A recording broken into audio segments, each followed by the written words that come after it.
Some mysteries are discovered in the moment of death. Some photographs hold secrets that outlive the lives they once illuminated. The body was found at dawn on November 12, 1943, in a crater-scarred field outside Monte Battaglia, Italy. Private First Class Michael O'Sullivan lay face down in the mud, his rifle still clutched in his left hand, his right hand pressed against his chest, as if protecting something precious from the chaos that had claimed his life. Corporal James Jimmy Kowalski was the one who found him. Jimmy had been crawling from foxhole to foxhole, checking for survivors after the German artillery barrage that had torn through their position in the pre-dawn darkness. The 34th Infantry Division had been holding the line for 3 days, and the casualties were mounting with each passing hour. "Got another one here," Jimmy called out to Sergeant Martinez, who was coordinating the recovery of bodies and wounded. But as Jimmy rolled O'Sullivan over, something caught his eye, a small rectangular shape pressed between the dead soldier's fingers and his chest. It was a photograph, creased and worn but carefully preserved. The image showed a young woman, perhaps in her early 20s, standing in front of what appeared to be a European cafe. She had dark hair pinned up in the style of the 1940s, intelligent eyes that seemed to look directly at the camera, and a slight smile that suggested she was sharing a private joke with whoever was taking the picture. She wore a simple white blouse and dark skirt, and there was something about her posture, confident yet somehow vulnerable, that made Jimmy pause in his grim work. "What do you got there?" Martinez asked, approaching with the measured steps of a man who had seen too much death in too short time. "Photo," Jimmy replied, holding up the image. O'Sullivan was holding it when he died, holding it tight. Martinez examined the photograph with the careful attention of a career soldier who understood that personal effects were sacred to the dead. There was no name written on the back, no date, no indication of who the woman might be or where the picture had been taken. Just a beautiful stranger frozen in time, her identity as mysterious as her connection to the young soldier who had died protecting her image. Anyone know if O'Sullivan had a girl back home? Martinez asked the other soldiers who had gathered around. The responses were negative. O'Sullivan had been a quiet soldier, competent but not particularly social. He joined the unit as a replacement just 6 weeks earlier, after the division had taken heavy casualties during the push north from Salerno. He'd done his job, followed orders, and kept to himself. No one remembered him talking about a girlfriend, fiancée, or wife. "Maybe it's his sister," suggested Private Rodriguez, a young man from Texas who still believed that every mystery had a simple solution. But Jimmy shook his head. "Look at the way she's dressed, the way she's standing. That's not a sister. That's—" He paused, unsure how to articulate what he saw in the photograph. "That's a woman a man would die protecting." Martinez made a decision that would haunt him for the rest of his life. Instead of including the photograph with O'Sullivan's other personal effects to be sent home to his family, he kept it. Something about the mystery intrigued him, and he had a feeling that sending an unexplained photograph of an unknown woman to grieving parents would raise more questions than it answered. "We'll figure out who she is," he told Jimmy. "Then we'll make sure she knows what happened to him." It was a promise made in the heat of grief and the chaos of war, but it was also the beginning of a mystery that would span decades and touch the lives of countless people who would never know the soldier's name. After the immediate crisis of battle had passed and the German forces had withdrawn to regroup, Martinez found himself with a few quiet hours to examine the photograph more carefully. He studied it by lamplight in his tent, looking for any clues that might reveal the woman's identity or her connection to O'Sullivan.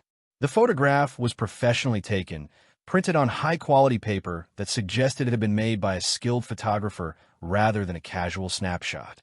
The cafe in the background had European architecture, narrow windows, ornate ironwork, and a style that seemed distinctly continental. There was text visible on the cafe's window, but it was partially obscured and difficult to read. Martinez had served in North Africa before the Italian campaign, and he had developed a good eye for details that might prove significant later. He noticed that the woman was wearing what appeared to be a small pin or brooch on her blouse, though the image wasn't clear enough to make out its exact design. Her hair was styled in a way that suggested the photograph had been taken recently within the last few years rather than being an old family portrait. Most intriguingly, there was something about the woman's expression that suggested she knew she was being photographed by someone special to her. There was an intimacy in her slight smile, a warmth in her eyes that spoke of affection and perhaps love. The next morning, Martinez approached Captain Harrison, the company commander, with the photograph. Harrison was a career officer who had served in the Philippines before the war, and he had seen enough of human nature to understand the significance of what Martinez was showing him. "You think this woman meant something to O'Sullivan?" Harrison asked, studying the image. "I think she meant everything to him," Martinez replied. "The way he was holding it, protecting it even as he died. That's not how you hold a picture of a casual acquaintance." Harrison made some inquiries through military channels, checking O'Sullivan's personnel file and contacting the soldier's family through the Red Cross. The results were puzzling. O'Sullivan had been born in Boston in 1922, the son of Irish immigrants who ran a small grocery store in South Boston. He had worked as a mechanic before being drafted in 1942, had completed basic training at Fort Devens, and had been assigned to the 34th Infantry Division as a replacement. His parents, Patrick and Margaret O'Sullivan, had confirmed that their son had no known girlfriend or romantic involvement. He had been a quiet, studious young man who had spent most of his time reading and working on mechanical projects. His mother says he never mentioned any woman, Harrison told Martinez. Never brought anyone home, never talked about having a girlfriend. "She's as mystified as we are." The mystery deepened when Martinez received a letter from O'Sullivan's parents, written in the careful handwriting of people who had learned English as a second language. They thanked him for his concern about their son's effects and asked if he had any information about how Michael had died. But when Martinez described the photograph, their response was immediate and definitive. "We have never seen this woman," Patrick O'Sullivan wrote. "Michael never spoke of anyone who looked like this.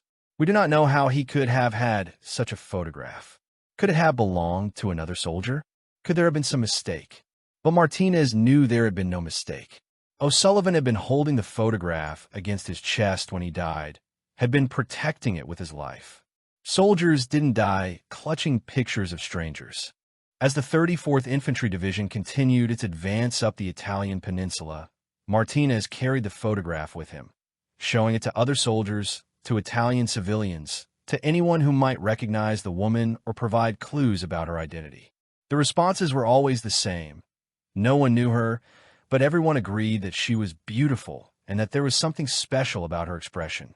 It was during a brief rest period in a liberated Italian town that Martinez met Sister Maria Benedetta, an elderly nun who ran a small orphanage that had been damaged during the German occupation. Sister Maria had lived through both world wars and had developed an encyclopedic knowledge of the people and places that had been touched by conflict. When Martinez showed her the photograph, Sister Maria's response was immediate and surprising. "This is not an Italian woman," she said in heavily accented English. "The clothing, the style of hair, the way she stands, this is Northern European, perhaps French, perhaps Belgian. And see here," she pointed to the partially visible text on the cafe window in the background. "This lettering, it looks like French script." Sister Maria's observation opened up new possibilities. If the woman was French, how had O'Sullivan obtained her photograph? American soldiers had been stationed in England before the invasion of Italy, but there had been limited contact with French civilians. The French resistance operated in secret, and most French citizens were living under German occupation. Martinez began to investigate the possibility that O'Sullivan might have encountered French resistance fighters or refugees during his time in England. He wrote letters to military intelligence officers, to Red Cross workers, to anyone who might have records of American soldiers interacting with French civilians. The breakthrough came from an unexpected source. A chaplain named Father Murphy, who had served with the 34th Infantry Division since its formation, remembered a conversation he'd had with O'Sullivan just days before the soldier's death. "He asked me about confession," Father Murphy told Martinez. "Not the formal sacrament, but about the weight of secrets. He said he was carrying something that didn't belong to him, something that someone had trusted him with. He seemed troubled, like he was trying to decide whether to reveal something important."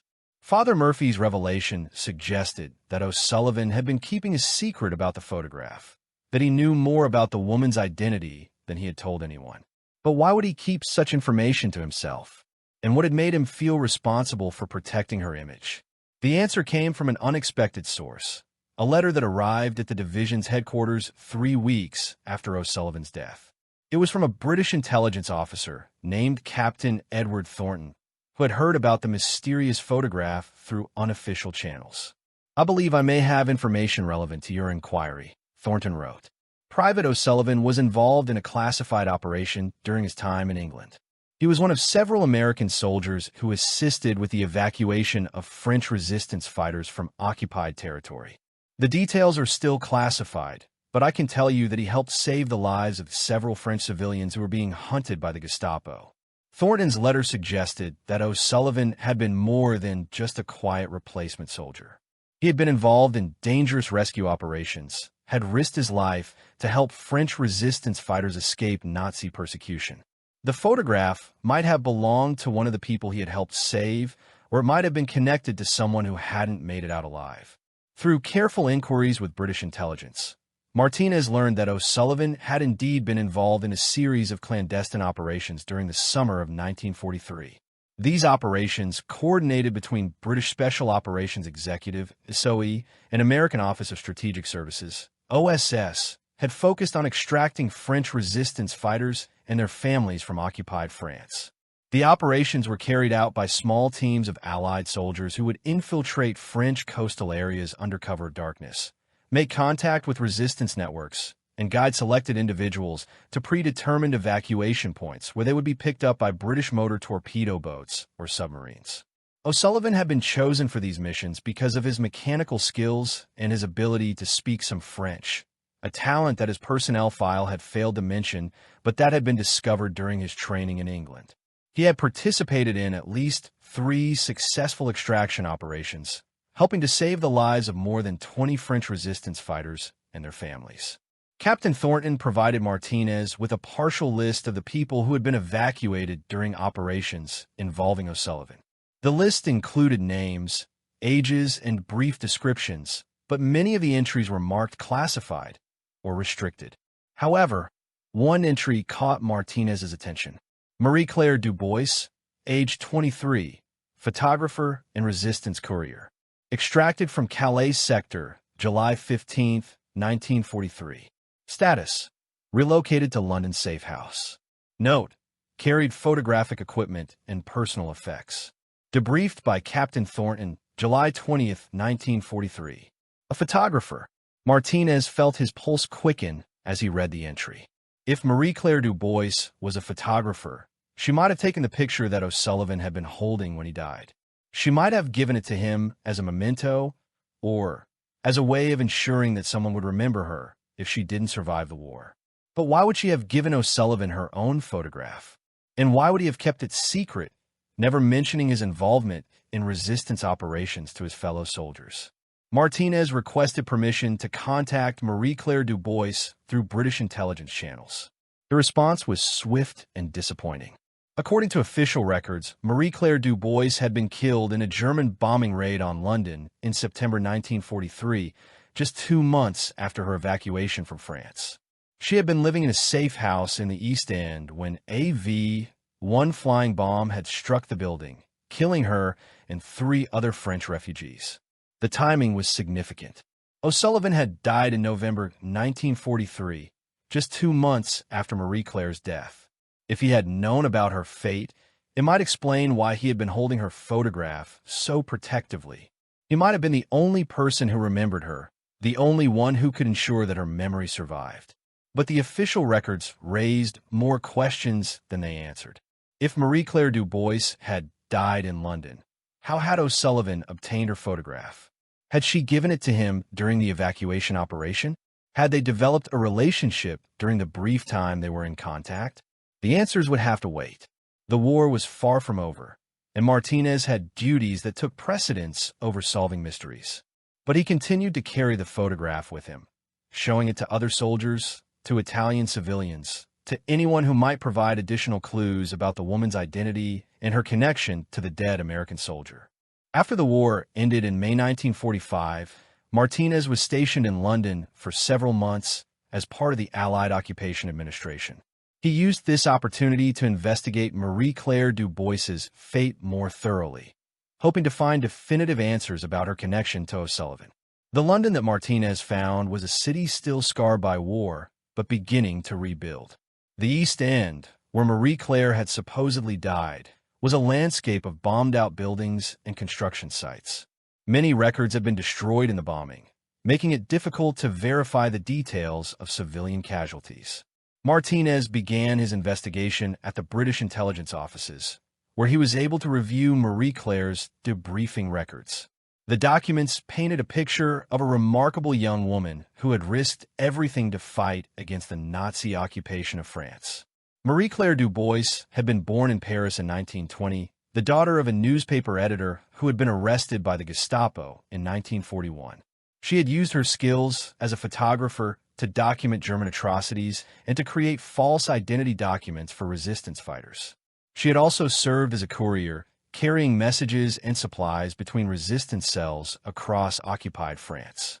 The debriefing records included a detailed account of her extraction from France, written by Captain Thornton. According to his report, Marie-Claire had been betrayed by a double agent and was being hunted by the Gestapo when the evacuation operation was organized.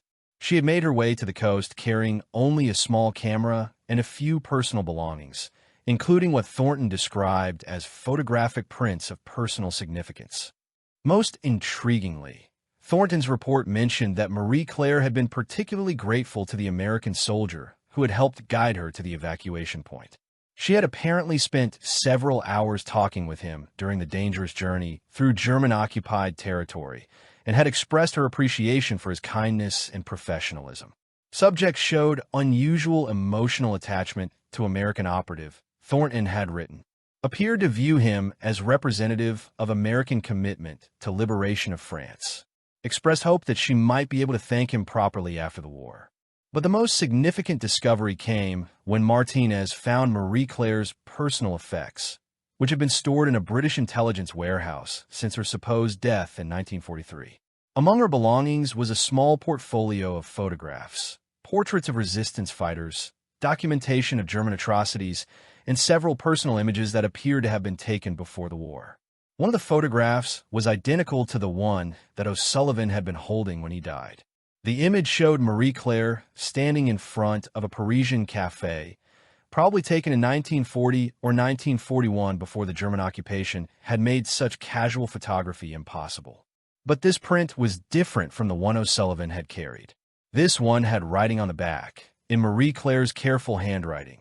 Pour mon brave soldat américain, que vous n'oublierez jamais, que nous sommes reconnaissants. For my brave American soldier, may you never forget that we are grateful. The inscription confirmed what Martinez had suspected. Marie-Claire had given O'Sullivan her photograph as a token of gratitude for his role in her evacuation, but also raised new questions. If Marie-Claire had died in the London bombing, how had O'Sullivan known about her fate? And why had he never mentioned his involvement in her rescue to his fellow soldiers? The mystery deepened when Martinez discovered that the official records of Marie-Claire's death might have been inaccurate. While reviewing casualty lists from the September 1943 bombing, he found discrepancies that suggested some of the victims might have been misidentified or incorrectly recorded. A breakthrough came when Martinez was contacted by a woman named Rose Hartwell, who had worked as a volunteer with French refugees in London during the war. Rose had heard about Martinez's inquiries through the network of people who had been involved in refugee assistance, and she had important information to share. I knew Marie-Claire Du Bois, Rose told Martinez when they met in a small cafe near Westminster Bridge. She didn't die in that bombing. She was injured, badly injured, but she survived. She was in the hospital for months, and when she recovered, she was relocated to a new safe house under a different identity. Rose's revelation changed everything. If Marie-Claire had survived the bombing, she might still be alive. She might be able to provide answers about her relationship with O'Sullivan and explain why he had died protecting her photograph. She was devastated when she heard about the American soldier's death. Rose continued. Someone from intelligence had told her that one of the men who had helped evacuate her from France had been killed in Italy. She blamed herself, felt that somehow her survival had cost him his life. Rose explained that Marie Claire had been traumatized by her injuries and by the guilt she felt about O'Sullivan's death. She had withdrawn from resistance activities and had focused on recovering from her physical and emotional wounds. After the war ended, she had immigrated to Canada, where she had family connections and could start a new life away from the memories of war. She changed her name, Rose said.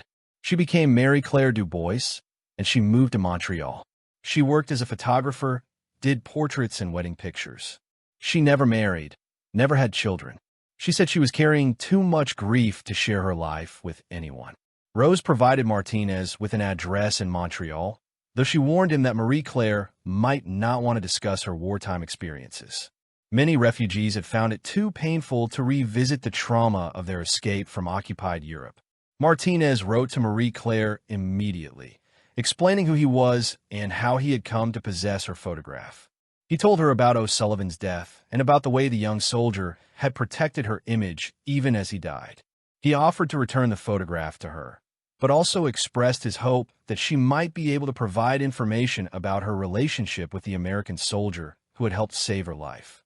The letter that Martinez received from Marie Claire 3 weeks later was written in careful English that retained traces of her French accent. It was a letter filled with grief, gratitude, and a profound sense of loss that had clearly haunted her for years. "Dear Sergeant Martinez," she wrote, "I cannot express how much your letter means to me. I have thought about that brave American soldier every day since I learned of his death. I have carried the guilt of surviving when he did not, and I have wondered if anyone remembered him, if anyone knew how much he risked to help people like me." Marie Claire explained that she had indeed given O'Sullivan her photograph during the evacuation operation, but not as a romantic gesture. She had been carrying several photographs of family members and friends who had been killed or captured by the Germans, and she had given them to various Allied soldiers as a way of ensuring that their memory would survive even if she did not. "I gave him my photograph because I wanted someone to remember me if I died," she wrote. "I told him that I was a photographer, that I understood the power of images to preserve memory. I asked him to keep my picture so that someone in America would know that a French woman named Marie Claire Dubois had existed, had fought against the Nazis, and had been grateful for American help." But Marie Claire's letter revealed that her relationship with O'Sullivan had been more complex than a simple exchange of photographs. During the dangerous journey to the evacuation point, they had talked extensively about their hopes for the future, about the world they wanted to build after the war ended. He told me about his family in Boston, about his work as a mechanic, about his dreams of opening his own garage after the war. Marie Claire wrote, "I told him about my photography, about my hope to document the reconstruction of France, about my desire to show the world that we could rebuild something beautiful from the destruction." Most significantly, Marie Claire revealed that she and O'Sullivan had made a pact during that long night. If either of them survived the war, they would find the other and help tell the story of what had happened to the French resistance fighters who had been saved by Allied operations. "He said he would look for me after the war," Marie Claire wrote. "He said he would help me tell the story of what the Germans had done to France and what the Americans had done to help us. He said that photographs could be more powerful than words, that images could make people understand the human cost of war." The letter explained why O'Sullivan had never mentioned his involvement in the resistance operations to his fellow soldiers. He had been instructed to keep the missions classified, but he had also been carrying the weight of a personal promise to a woman he had helped save. "When I heard that he had died in Italy, I felt that I had lost not just a friend, but a partner in a mission that was larger than both of us," Marie Claire wrote. "I've spent the years since the war trying to fulfill that mission on my own, documenting the stories of refugees and survivors, but I have always felt that something was missing. I have always felt that he should have been there to help me tell these stories." Marie Claire's letter concluded with a proposal that would change both their lives. She wanted to collaborate with Martinez on a project that would honor O'Sullivan's memory and fulfill the promise he had made to her. They would create a photographic exhibition that would tell the story of the French resistance, the Allied soldiers who had helped save refugees, and the human connections that had been forged in the midst of war.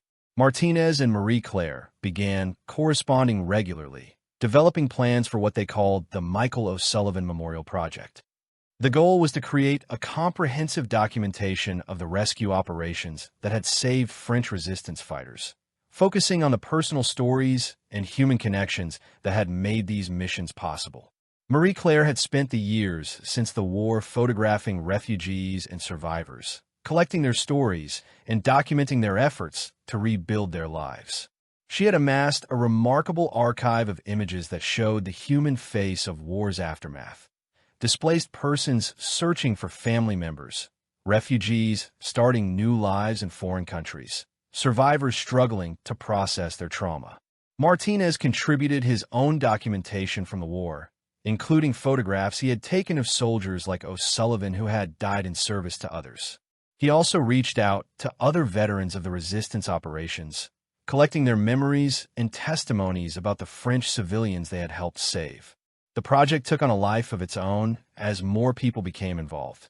Captain Thornton, the British intelligence officer who had coordinated many of the evacuation operations, provided classified documents that had been declassified in the years since the war.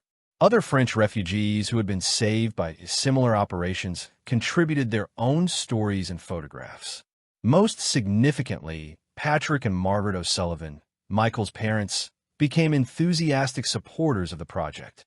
They had been devastated by their son's death, but had never fully understood the circumstances that had led to it. Learning about his involvement in rescue operations and his relationship with Marie Claire helped them make sense of their grief and gave them a way to honor his memory. "We always knew Michael was special," Margaret O'Sullivan wrote to Martinez.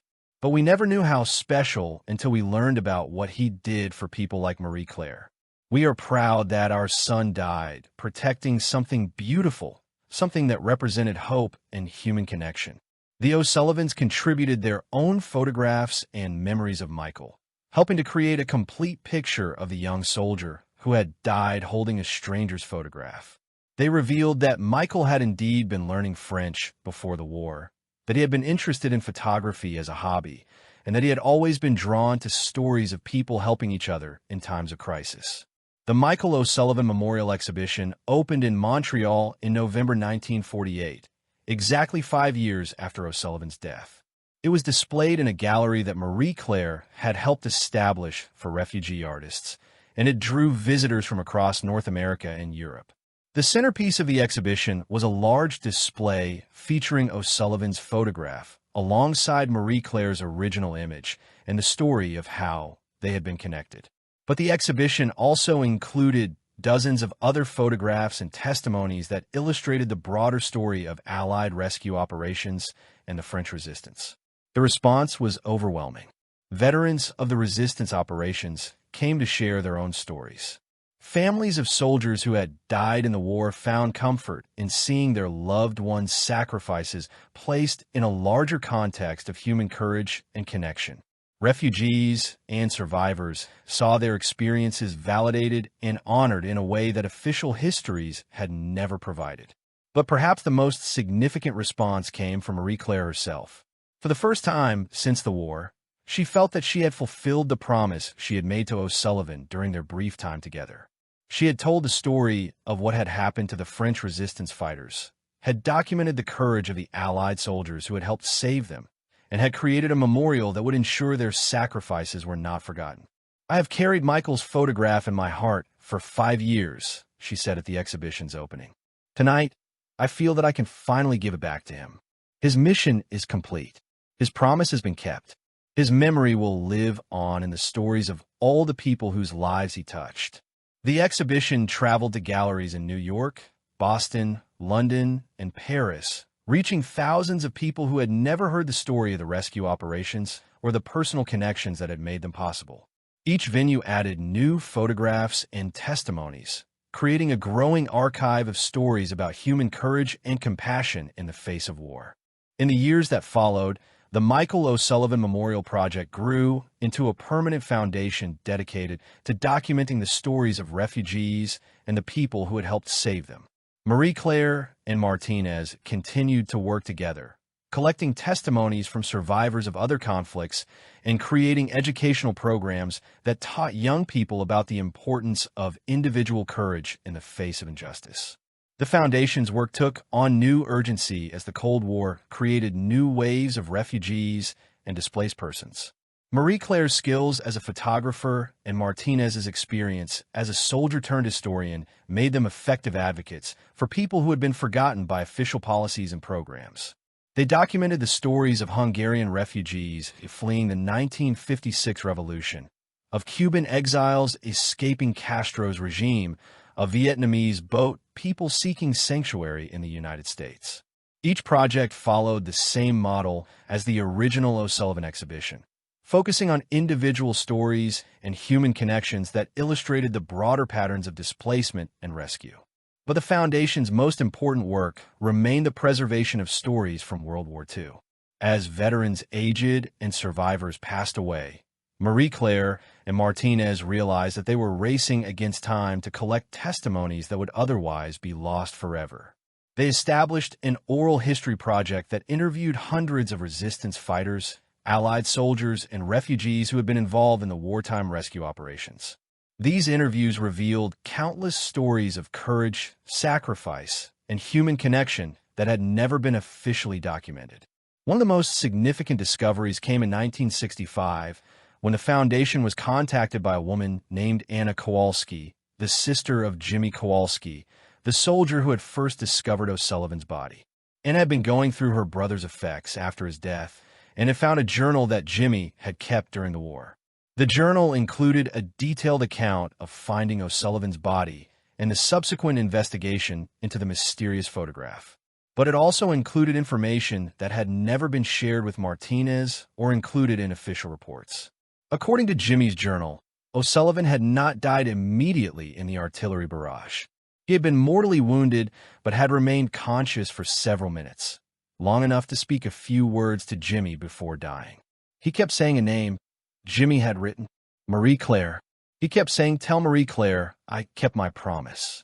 I didn't know what he meant at the time, but now I understand. He was talking about the photograph. He was talking about the woman whose picture he was holding. The journal entry confirmed what Marie Claire and Martinez had suspected. O'Sullivan had been thinking about her in his final moments, had been conscious that he was keeping the promise he had made to preserve her memory and tell her story. The Foundation's research into O'Sullivan's story took an unexpected turn in 1970, when they were contacted by a retired Army intelligence officer named Colonel William Hayes.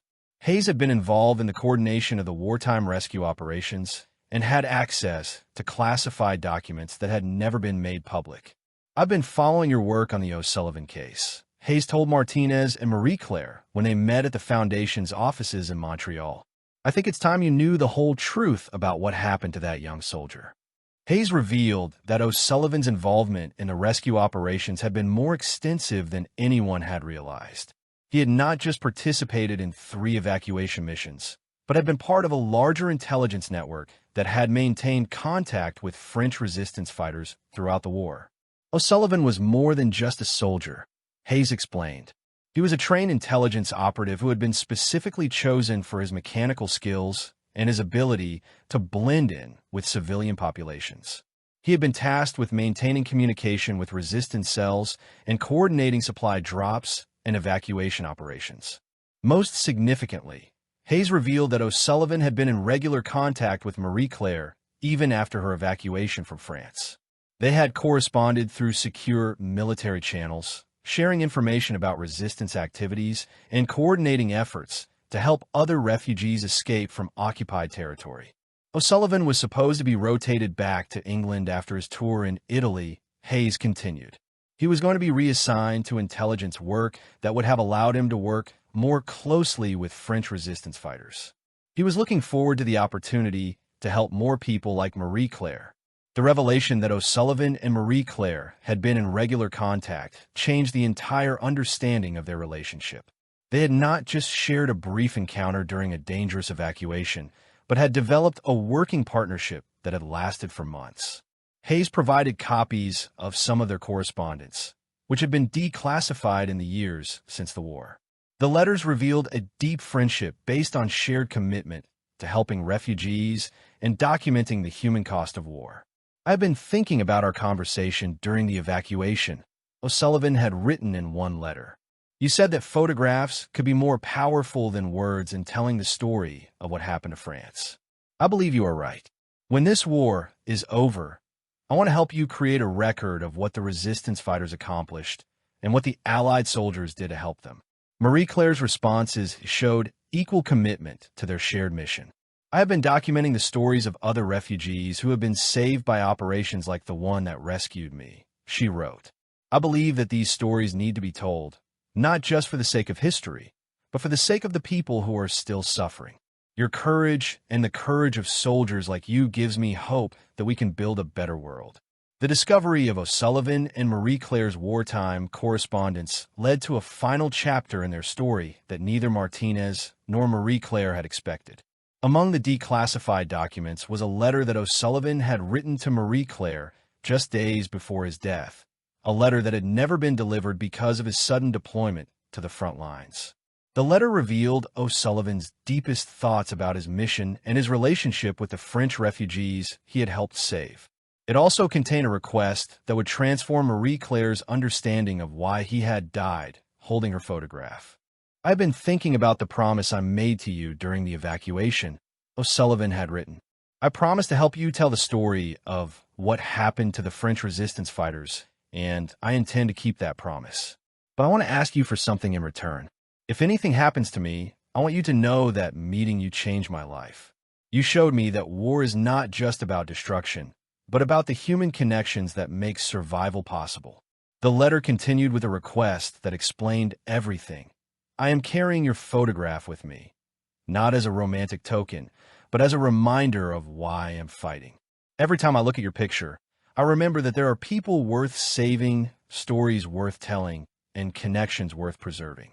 If I die in this war, I want to die knowing that your story will be told, that your courage will be remembered, and that our friendship will serve as an example of what human beings can accomplish when they work together. O'Sullivan's final letter contained one more surprise, a detailed plan for the memorial project that would later become the Foundation's primary mission. He had outlined a comprehensive program for documenting refugee stories, creating educational materials, and establishing a permanent archive that would preserve the testimonies of war survivors. I may not live to see the end of this war, he had written, but I believe that you will. I believe that you will find a way to tell these stories, to honor the memory of those who did not survive, and to ensure that future generations understand the cost of war and the value of human compassion. Reading O'Sullivan's final letter, Marie Claire realized that her life's work had been guided by his vision from the beginning. The Foundation, the exhibitions, the oral history project, all of it had been fulfilling the mission that he had outlined in his final communication to her. He knew he was going to die, she told Martinez as they sat in the Foundation's offices, surrounded by thousands of photographs and testimonies they had collected over the years. He knew that he might not survive the war, but he trusted me to carry on the work we had started together. The revelation transformed Marie Claire's understanding of her relationship with O'Sullivan.